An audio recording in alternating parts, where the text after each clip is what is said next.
Levanta a autorização dos principais sacerdotes e poderes comissionados.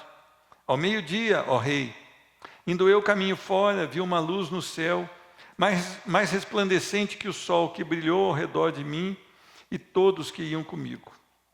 E caindo todos nós por terra, ouvi uma voz que me falava em língua hebraica: Saulo, Saulo, por que me persegues?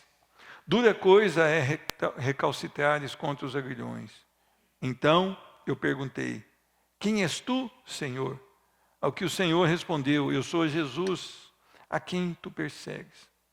Mas levanta-te e firma-te sobre os teus pés, porque para isto te apareci, para te constituir ministro e testemunha, tanto das coisas em que me viste, como daquelas pelas quais te enviei. Te aparecerei ainda, livrando-te do povo e dos gentios, para que os quais eu te envio, para lhes abrir os olhos e os converteres das trevas para a luz e da potestade de Satanás para Deus, a fim de que recebam eles remissão de pecados e herança entre os que são santificados pela fé em mim. Amém? Senhor Deus, nós queremos te louvar e te bendizer, porque mais uma vez nós temos essa oportunidade de estarmos celebrando aqui Cristo Jesus, como igreja, reunidos com os nossos amados irmãos. Podemos cantar louvores ao Senhor, podemos orar e podemos ser abençoados pelo poder que é na Tua palavra. Senhor Deus, que cada coração essa noite seja tocado, Senhor Deus. Tocado, Senhor Deus, por uma palavra viva, Senhor Deus. Por uma palavra santa, perfeita, que só o Senhor pode transmitir, Senhor Deus. Não há condição no Teu servo de transmitir a Tua palavra que é perfeita, a não ser que haja capacitação do Teu Espírito Santo. E não há também como receber a palavra do Senhor, senão pelo Teu Espírito agindo nos corações. Então, Senhor Deus, nós somos dependentes totalmente da ação do Teu Espírito Santo aqui essa noite, tanto para aquele que prega, quanto para aquele que ouve. Que todos nós sejamos abençoados, transformados, vivificados pelo poder que há em Ti.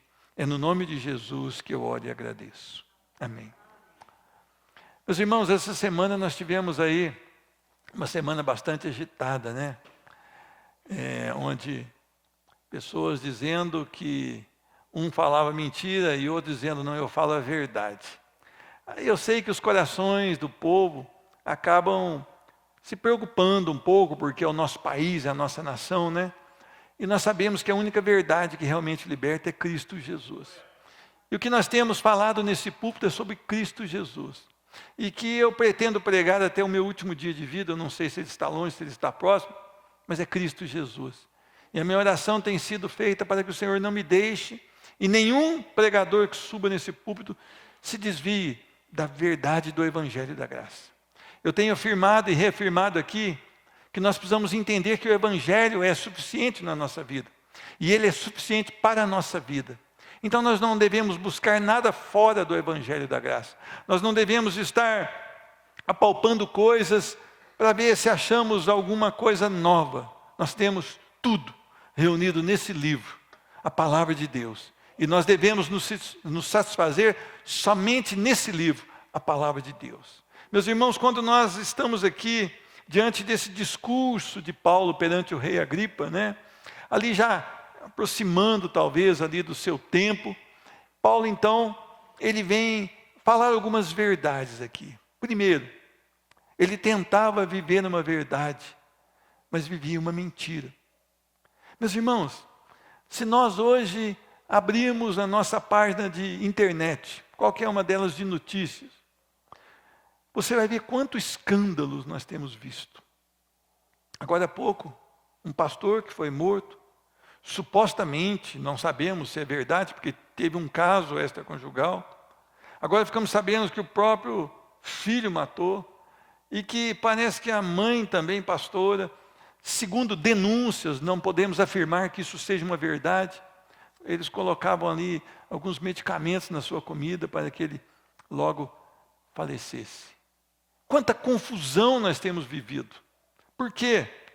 Porque nós temos vivido uma carência de homens e mulheres que não têm conhecimento verdadeiro da palavra de Deus. É interessante que muitas vezes a gente fala com uma pessoa, mas e seu filho como está? Ele está no mundo, mas quanto tempo? Já faz 20 anos que ele está no mundo, mas ele conhece a verdade. Eu posso afirmar categoricamente que ele nunca conheceu a verdade. Não essa verdade que liberta, porque senão ele não estaria nessa condição. Meus irmãos, a palavra começa dizendo que Paulo, ou Saulo aqui, era um homem conhecido. Conhecido por quê? Porque ele era um observador, ele era um fariseu acima da média. Ele cuidava de todos os detalhes do farisaísmo. É interessante que nós temos a pretensão muitas vezes de bater no nosso peito e falar: eu conheço a palavra de Deus. Será que conhecemos a palavra de Deus? Todas as vezes que você abrir essa Bíblia, que você abrir em Gênesis e começar a ler, você vai bater no seu peito e falar: sou um pecador, sou um miserável. O pior, Deus, se o Senhor não me revelar, eu não vou conseguir entender a tua palavra, porque são coisas profundas demais para a nossa sabedoria humana. Então nós precisamos do ministério de Deus nas nossas vidas.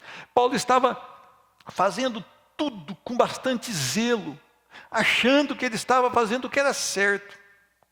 É interessante que muitas vezes nós estamos assim dentro da igreja do Senhor, fazendo as coisas do nosso jeito e batendo no peito: eu estou certo, eu estou certo, eu estou certo. Sabe o que é isso? É a mesma soberba que Paulo tinha aqui. Nós não podemos agir dessa maneira. A única convicção que eu tenho e digo: eu estou certo, é que eu preciso pregar o Evangelho da Graça. Então eu estou certo que eu preciso pregar o Evangelho da Graça. Agora, para eu pregar o Evangelho da Graça, eu dependo da misericórdia de Deus. Eu dependo da soberania de Deus aplicada à minha vida. Eu dependo do cuidado e do amor de Deus sobre a minha vida. Porque senão eu vou sair por outros caminhos. E Paulo, ele está dizendo aqui que ele tinha um cartel invejável. Ele estava dizendo que ele era, daquilo que ele se propôs a fazer, ele era dos melhores. E muitas vezes, nós estamos assim também, aplicados, mas fazendo o que é errado, estando fora da vontade de Deus. Muitas vezes um plano vem no nosso coração e há um sonho. E a gente fala: eu vou, mas vai aonde? Deus te mandou ir? Eu vou fazer, Deus te mandou fazer? Eu vou ficar, mas Deus te mandou ficar? Então nós precisamos depender de Deus, de tal maneira que a nossa vida seja uma constante oração ao Senhor. Me ensina, Senhor Deus, os teus caminhos. Me ensina a contar os meus dias para que eu alcance um coração sábio.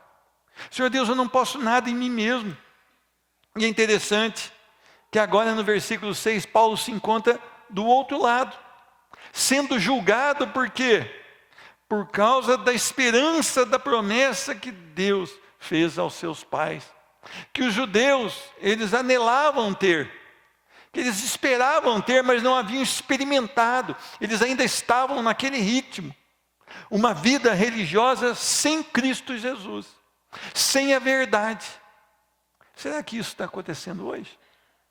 Muitas denominações que não têm encontrado a verdade, porque têm deturpado a palavra de Deus e moldado, tentado conformar o Evangelho à necessidade do homem. Meus irmãos, qual das 12 tribos, servindo a Deus fervorosamente de noite e de dia, almejam alcançar, que é Cristo Jesus? Eles estavam pelejando, lutando para viver a verdade, mas estavam distantes dela. E Paulo estava sendo acusado justamente porque creu em Cristo Jesus e ele defendia o Evangelho da Graça. Meus irmãos, Paulo continua e diz no versículo 9: na verdade, a mim me parecia que muitas coisas devia eu praticar contra o nome de Jesus o Nazareno. E assim procedi em Jerusalém, havendo eu recebido a autorização dos principais sacerdotes. Ele estava avançando contra os chamados cristãos. Meus irmãos, que coisa mais linda. Paulo reconhecendo quem ele era antes de Cristo Jesus e testemunhando isso. Pelo menos nós vivemos isso no capítulo 9, né? Depois nós vivemos, se não me engano, capítulo 21 ou 22. E agora, nós vivemos isso no capítulo 26. Paulo reconhecendo que ele era o inimigo da cruz de Cristo. Meus irmãos, será que nós temos sido inimigos da cruz de Cristo? Será que as nossas ações, será que o nosso proceder fora dessas paredes do templo nos levam a entender que somos inimigos da cruz de Cristo? Porque aqui dentro nós podemos passar uma imagem diferente. Eu posso tratar minha esposa bem aqui e diferente em casa.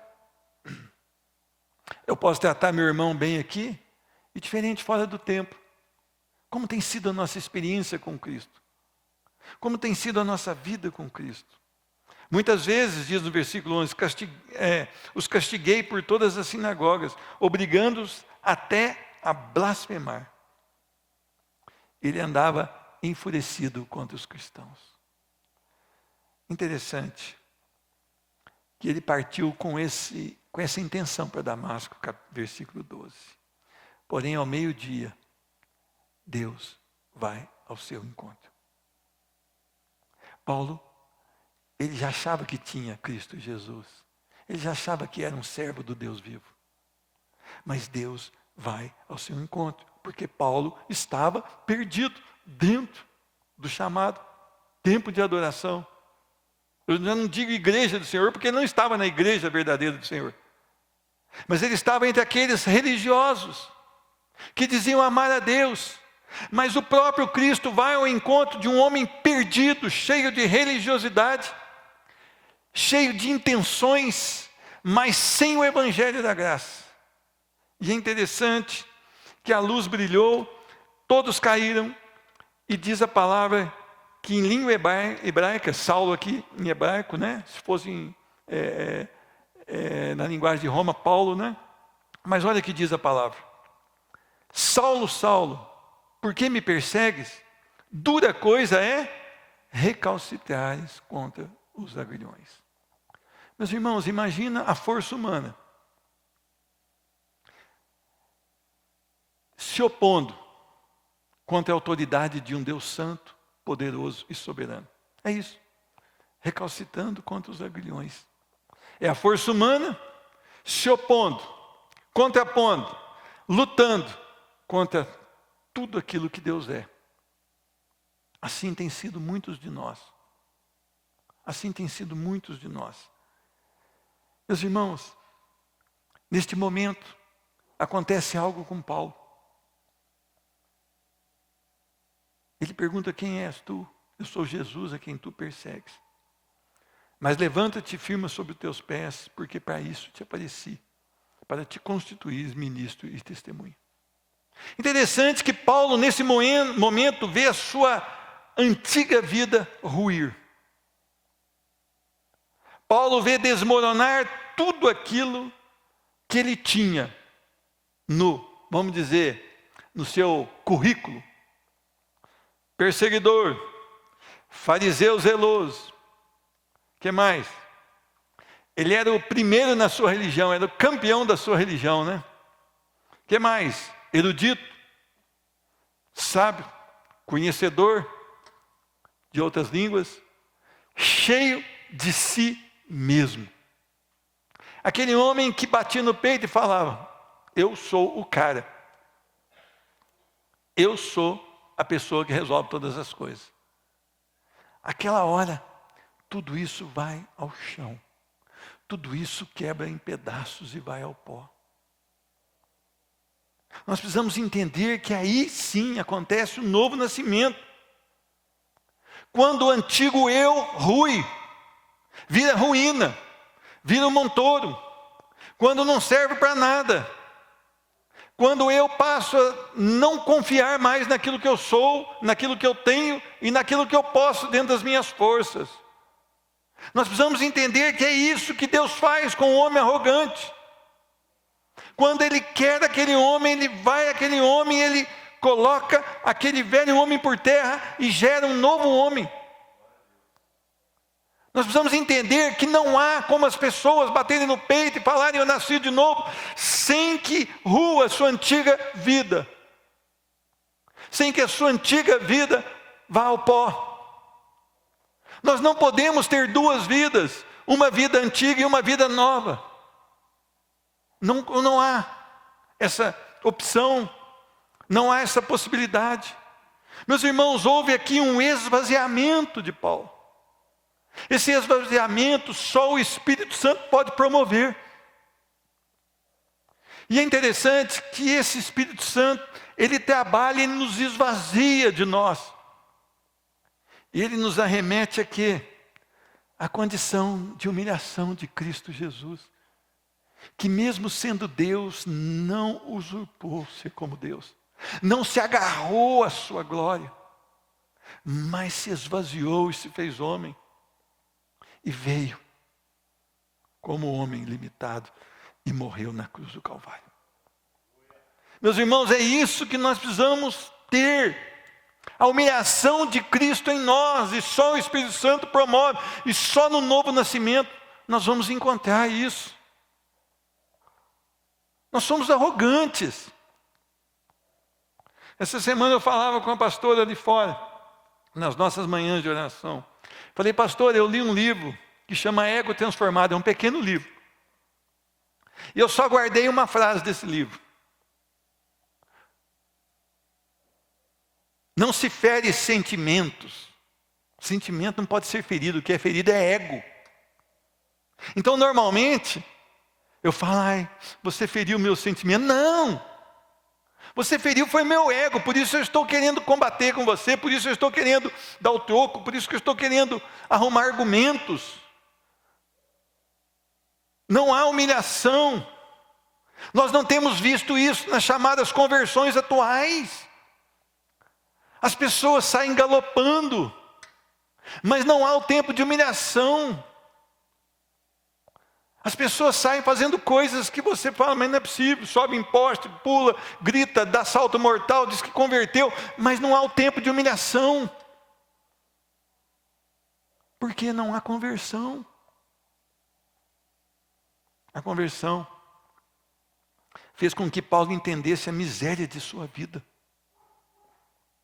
Paulo olhou para tudo aquilo que ele considerava como luxo da vida dele, que era ser um fariseu acima da média, que era ser observador, que era ser da tribo de Benjamim, que era ser um hebreu verdadeiro. Ele olha tudo e considera tudo isso como refúgio.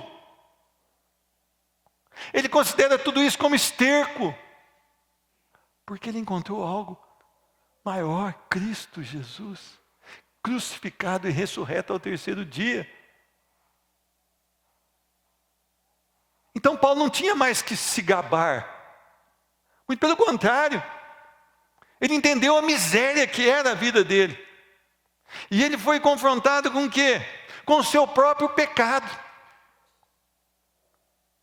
E ele entendeu o recado. Ele entendeu o que Deus havia feito com ele. Meus irmãos, eu não digo que não há conversões hoje em dia, eu não falo isso, jamais falo. Primeiro porque eu não sou Deus. E segundo porque eu não posso sondar os corações. Mas eu quero dizer que poucas conversões ocorrem hoje. Porque você não vê. Você não vê. Pelo número que as pessoas falam de convertidos, você não vê a humilhação que o Espírito Santo produz nas pessoas. Você não vê as pessoas entendendo a miséria das suas vidas. Quando eu viajei em fevereiro, eu fui numa igreja bem pequena e fui numa igreja bem grande. E nessa igreja bem grande, foi aberta a oportunidade para o microfone ser levado assim nas cadeiras e as pessoas testemunharem. Antes do pastor levar a palavra. Era uma quarta-feira. Meus irmãos, quando eu viajo eu fico mais crente que aqui. Eu vou mais nos cultos do que aqui ainda. Então, eles levavam o microfone. O que você tem para falar para nós? A chave do meu carro está pago. O que você tem para falar para nós? Olha, o meu filho passou na prova tirou a carteira de habilitação. comprei a casa própria, deu tudo certo, saiu o financiamento. E aí? Não, aconteceu um negócio bom lá em casa, eu consegui reformar a minha casa. Então, esses foram os testemunhos que eu ouvi numa igreja bem grande. Eu não vi uma pregação assim, ou um testemunho assim, olha, essa semana eu estava lendo a palavra. Eu achei maravilhoso quando a palavra mostrou quem realmente eu sou. E eu me senti miserável. Não vê esse tipo de testemunho, né? Você não vê as pessoas falarem, olha, essa semana eu comecei a orar e eu fui às lágrimas porque eu senti a presença de Deus ali, eu senti a intimidade com Deus ali. E eu não quis nem almoçar esse dia. Parece que isso não é importante na igreja hoje. Ou será que isso não está acontecendo na igreja? Eu penso que a segunda, né? Não está acontecendo. Porque quando nós temos a grandiosidade do Evangelho, entendemos a miséria da nossa vida e somos confrontados com o nosso próprio pecado, o que nos resta é entender o amor de Deus e o que o amor de Deus produz em nós. Quando eu vejo a miséria que eu sou e vejo um Deus me atraindo na sua cruz, eu vejo que é um amor que me constrange a buscá-lo e a servi-lo dia após dia. É interessante que quando a Bíblia diz constrange, ela está dizendo em fazer pressão, em levar por um caminho que não dá para voltar, é como obrigar a ir à frente, impelir. Não é passar vergonha, ficar acanhado. É muito pelo contrário. Então, muitas vezes eu falo, será que a vida do novo nascido não é entender que agora ele tem um dono e esse dono é Cristo? Será que a vida do nascido de novo não é falar, olha que alegria que eu tenho, eu sou livre do pecado, mas eu sou escravo de Cristo. E eu não tenho mais vontade própria e nem desejos próprios. Eu preciso entender quais são as vontades e os desejos do meu Senhor, porque Ele é meu dono. Então a vida do novo nascido é reconhecer que ele não tem mais vida, que ele morreu. E ele foi gerado agora da semente corruptível que é Cristo. Então ele foi gerado para Cristo. E isso deveria ser a grande alegria da igreja. Ou essa deveria ser a grande alegria da igreja, não ter mais vida em si mesmo. Porque eu não vivo, mas Cristo vive em mim. Essa deveria ser a nossa afirmação. Nós estamos preocupados se vamos ter o que comer amanhã. Nós estamos preocupados se vamos ter com o que nos vestir amanhã. Nós estamos preocupados se vai sair um celular novo e se o meu vizinho vai ter e eu não vou ter. Nós estamos preocupados se nós vamos ter como pagar o IPTU do ano que vem. Nós estamos preocupados com as coisas desta vida. Mas nós esquecemos que aquele que nos chamou, Ele nos capacita para fazer aquilo que Ele quer, onde Ele quer, pelo tempo que Ele quiser. É interessante saber que o amanhã pertence a Ele e que basta o próprio dia trazer os seus próprios cuidados e as suas próprias dificuldades. E eu estou pensando na dificuldade do amanhã, porque na verdade eu estou vivendo uma vida conflitante. Sou ou não sou um novo nascido? Tenho ou não tenho Cristo no meu coração? Solto ou não o cabo da nau? Meus irmãos, a minha vida tem um novo dono e tem um novo propósito. Eu com 12 anos, eu sabia que eu queria ser engenheiro agrônomo. Com 12 anos de idade. Eu vejo a moçada hoje, está no terceiro ano, é terceiro ano que fala? Ensino médio? E aí, o que você vai ser? Eu não sei. Eu vou pensar, vou dar um tempo. Pô, parece que, né? Vendendo o almoço para comer a janta ainda vai dar tempo. Nossa, eu nunca vi uma geração tão fraca igual essa. Mas eu sabia com 12 anos que eu queria ser. Com 14 eu fui para a escola agrícola. Eu fiquei interno 3 anos, lavando roupa lá.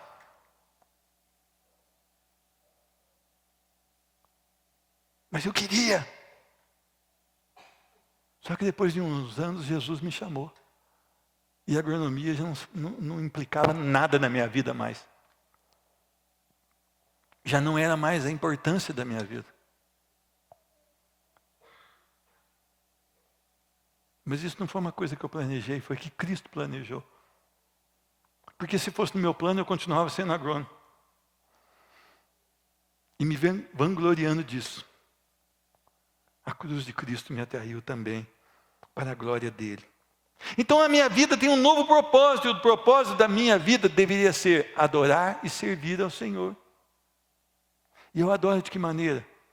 Nas minhas ações, no interior da minha casa, no lugar que eu trabalho, no lugar que eu vou, com as pessoas que eu converso. Eu preciso adorar o Senhor. Eu preciso servir o Senhor em toda e qualquer circunstância, em todo e qualquer momento. A minha vida é para a glória dele. E Paulo entende isso. Ele entende isso. Tanto é que ele afirma em Filipenses, para mim o viver é Cristo. A minha vida é Cristo. Se resume a Cristo. Meus irmãos, por que esta geração está tão desanimada? Por que essa geração está tão apática, descaracterizada do verdadeiro cristianismo? Por quê?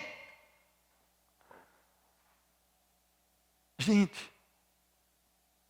de vez em quando eu vejo o povo brigando lá na internet. Um é calvinista, outro é arminiano. Um perde a salvação, o outro não perde. Um crê que é predestinado, outro crê que ele decide. E fica brigando. Nenhum dos dois se parece com Cristo, pior é isso. Parece que se odeiam. Nenhum dos dois se parece com Cristo. Não há uma palavra de tolerância, uma palavra temperada, uma palavra de amor. Estão brigando por coisas que não vão influenciar a salvação. Nós precisamos ser caracterizados do verdadeiro cristianismo. Meus irmãos, por que isto acontece? Por que essa geração não se parece com Cristo? Tem 2 hipóteses que eu consegui notar. Primeiro, ou são crentes rebeldes, estão numa fase de rebeldia, ou nunca foram crentes, nunca nasceram de novo. Nós precisamos colocar os nossos corações diante do Senhor e suplicar para que Ele nos ensine a ser cristãos. Se há uma deficiência hoje, é de cristãos.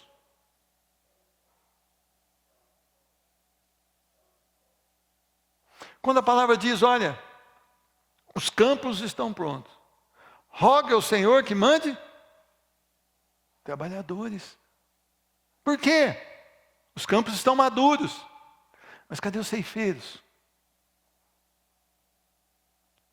Meus irmãos, hoje parece que faz necessário você empurrar o indivíduo, né? Você tem que empurrar. Ou então você tem que ter um fole, soprar para ver se incendeia. Essa é a geração. Ou então puxar com a corda, amarrar no carro, puxar. Poxa, vocês não querem ir na reunião de oração? Vocês não querem ir num grupo de estudo? Vocês não querem ler a Bíblia durante a semana nas suas casas, com as suas famílias? Leiam a Bíblia. Vocês precisam de um aconselhamento. Vocês estão com uma dúvida no Evangelho da Graça. Quantas oportunidades nós temos. Ah, irmão, faz diferente. Traz um conjunto novo para cantar aqui. Isso aí é soprar com fole. Ah, traz isso, irmão. Porque aí o povo vai incendiar. Não vai. Quem vai incendiar vai ser a palavra viva. Eu vou trazer um grupo lá que eu não sei como é que eles estão. Não sei como é que estão a vida dele com Cristo. Vou pôr em cima do púlpito. E vai estar uma carnalidade total ministrando mais carne para vocês. E não vai resolver nada. Tudo que vocês precisam está dentro desse livro que vocês carregam. Tudo que vocês precisam está dentro desse livro que vocês fazem. É Cristo vivo. Ah, mas assim não vai. Sabe por que não vai? Porque nós não nos parecemos com Cristo. E nós não atraímos pessoas. Porque você tem duas situações se você estiver em Cristo. Ou você atrai, ou você expulsa. Ou você atrai porque você prega o Evangelho e vive o Evangelho. Ou você expulsa porque você prega o Evangelho e vive o Evangelho e é um inimigo da cruz de Cristo. Não dá para você ficar culeadinho sem qualquer interferência. Não há. A Bíblia ou ela salva ou ela condena. Cristo ou salva ou condena. E nós precisamos amar a palavra de Deus. Meus irmãos, nós não vamos fazer aqui como um auditório, um programa de auditório, colocar animadores para animar você. Nós vamos exortar você com muito amor e com muito temor a Deus, a buscar na palavra de Deus, a comer a palavra de Deus, a lutar com Deus em oração e dizer: Deus, revela a tua vontade sobre a minha vida, revela a tua palavra sobre a minha vida, porque eu não posso ficar da maneira que eu estou. Essa tem que ser a nossa oração todos os dias. Eu preciso crescer em santidade, eu preciso amadurecer como cristão, eu preciso mostrar para esse mundo que eu sou a luz e sou o sal dessa terra. E eu preciso ser isso, porque assim diz a palavra do Senhor. Meus irmãos, esse homem, ele tinha um chamado de Deus para a vida dele. Olha o que diz a palavra no versículo 16: mas levanta-te e firma-te sobre os teus pés, porque por isso te apareci, para te constituir ministro e testemunha, tanto das coisas em que me viste, como daquelas pelas quais te aparecerei ainda. Uma revelação de Deus, o próprio Cristo aparecendo para Paulo, e iria revelar muito mais coisas, livrando-te do povo e dos gentios. O Senhor iria enviar, mas iria dar um livramento para que ele cumprisse o que Deus predeterminou, para os quais eu te envio, para lhes abrir os olhos e os converteres das trevas para a luz, da potestade de Satanás para Deus, a fim de que recebam eles remissão de pecados e herança entre os que são santificados pela fé em Cristo Jesus. Meus irmãos, nada vai mudar a sua vida a não ser a palavra de Deus. Olha, não há uma fórmula nova, não há uma revelação nova. Aqui está a revelação de Cristo Jesus. O homem pecou. E Cristo é a solução. E só Cristo pode restaurar o homem. E restauração é isso. É vendo a glória de Deus, ver a miséria que nós somos. É ser confrontados com os nossos próprios pecados. Entender a podridão que nos encontrávamos sem Cristo. E aí sim há o arrependimento, a confissão de pecados e a confiança total em Cristo Jesus. Pela graça sois salvos, mediante a fé, a confiança exclusiva em Cristo Jesus. Isso não vem de nós, para que ninguém se glorie, não de merecimento nosso. E a própria fé nos é dada por Deus. Através da quê? Da sua palavra. Implore para que Deus mude o seu coração. Implore para que Deus mude o coração das pessoas que você ama. Quem sabe Deus vai nos ouvir. No nome de Jesus.